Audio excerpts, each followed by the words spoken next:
Hi, second grade. Today we're going to talk about our vocabulary for this week's main selection reading, and then we're going to read a story to hear those words in context. You can find the vocabulary cards on page 410 and 411 in your Journeys book if you want to follow along. Our first word is astronomy. Astronomy is the study of the planets, the stars, and other objects in space. Now, the sentence that they chose to use is really just like a definition, because if you look down here, astronomy means the scientific study of stars and planets. So astronomers are the people that study astronomy. Our second word, orbit. Earth is one of the planets that orbit or go around the sun. So they're telling you that orbit means to go around. The official definition of orbit is to travel in a curved path around a larger object like the sun or the earth. It should really be a curved path.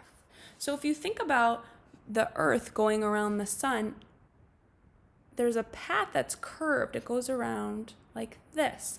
And the earth orbits the sun. It goes around the sun. Does anyone know what orbits the earth? That's right, the moon. The moon orbits the earth, okay? It goes or travels around the earth in a curved path. The third word is space. The area beyond Earth is sometimes called outer space. Space is the area outside Earth where the planets, sun, and the stars are. So here's a picture of Earth. Space is everything else outside here. And astronomy is really the study of space. Okay. Word number 4, explored. In 1969, the first people landed on the moon and explored it. Explored means to have tried out new things or to have traveled to new places. Can you imagine what it must have been like for those people that traveled to the moon and got to explore it for the first time? That must have been so exciting. If you could do something like that, would you want to? Would you want to travel to maybe an unknown planet or a planet that's never been traveled to? I don't know if I would. I have to ask my husband if it would be okay if I took a long trip. Number 5, repair. This astronaut is helping to repair or fix the space shuttle. To repair means to fix something that is broken. So you can see the astronaut, which is the person that goes into space, the astronaut's outside of the spaceship trying to fix it. That would be really scary. You probably have to be really careful if you're fixing something outside of your space shuttle. Number 6, float. Astronauts can float from place to place. They are weightless in space. So if you see in this picture, the astronauts are floating, which means to move slowly through the air. And in space, there's zero gravity, which is why people are weightless. Number 7, force. Gases shoot out of a rocket with enough force to push it off Earth. Force is power, energy, or physical strength. So if you think about what you might do to a ball, like a soccer ball, you have to apply force to make it move. So when you kick that soccer ball, you give it force, you give it your physical strength, your energy, and that's what makes it move. So the gases are shooting out of the rocket with enough force, it's pushing it off the Earth, and it's going to be launched into outer space. Number 8, future. In the future, a long time from now, people might live in space. Future means a time that hasn't happened yet. Is that something that you would like to do? Would you ever want to live in space if that was an option in the future? That would be really cool. But I wonder if you'd get to see all the people on Earth. It might take a long time to travel back.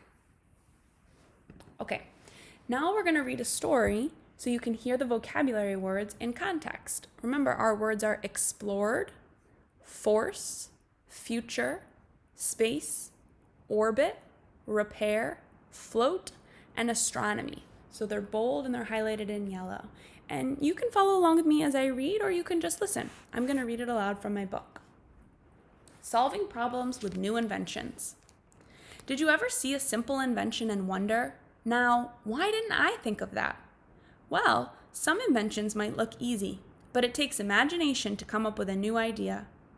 That's what inventors do. They use their imaginations to think about problems, big and small, in new ways. Alexander Graham Bell was a great scientist and inventor. When he was 12, his mother had become deaf. He became fascinated with hearing and speech. As a teenager, he explored different ways to make sounds with machines. It took many years, but in 1876, he invented the telephone. Can you imagine the world without telephones? You don't have to be a scientist to come up with a useful creation. Here are 2 inventions by kids you might find surprising. Everyday inventions. Cassidy Goldstein had a bucket of broken crayons that were too small to use. The 11-year-old came up with an idea. She saw a plastic tube used to keep roses fresh. With a little force, she stuffed a broken piece of crayon into the tube. Bingo! The crayon was easy to hold. Cassidy called her invention the crayon holder. It was an instant success. Now her invention is sold in stores around the country. Far out inventions. Arnav Manchanda came up with an invention idea for the future. His idea is to build a rocket ship called the Cleaner Up. It will be made out of the same metal as a space shuttle. Once his rocket is launched, it will orbit the Earth for hundreds of years. So it'll travel around the Earth for hundreds of years. When pollution gets so bad that the plants need repair, the rocket will shoot a beam of healthy gas at the Earth. This gas will float like an air freshener around the Earth and help plants grow back. What an awesome idea. Contests for young inventors. Today, there are contests for young inventors. Are you interested in sports, computers, fashion, or stars and astronomy? The world is full of possibilities, so look around. Do you see a problem that needs fixing? You might invent something that can change the world. So maybe this story today helped you learn some new vocabulary words, and maybe it even inspired you to try to invent something new. Later this week, you're going to hear the story, Working in Space. If you have trouble, you can always come back and see what the vocabulary words mean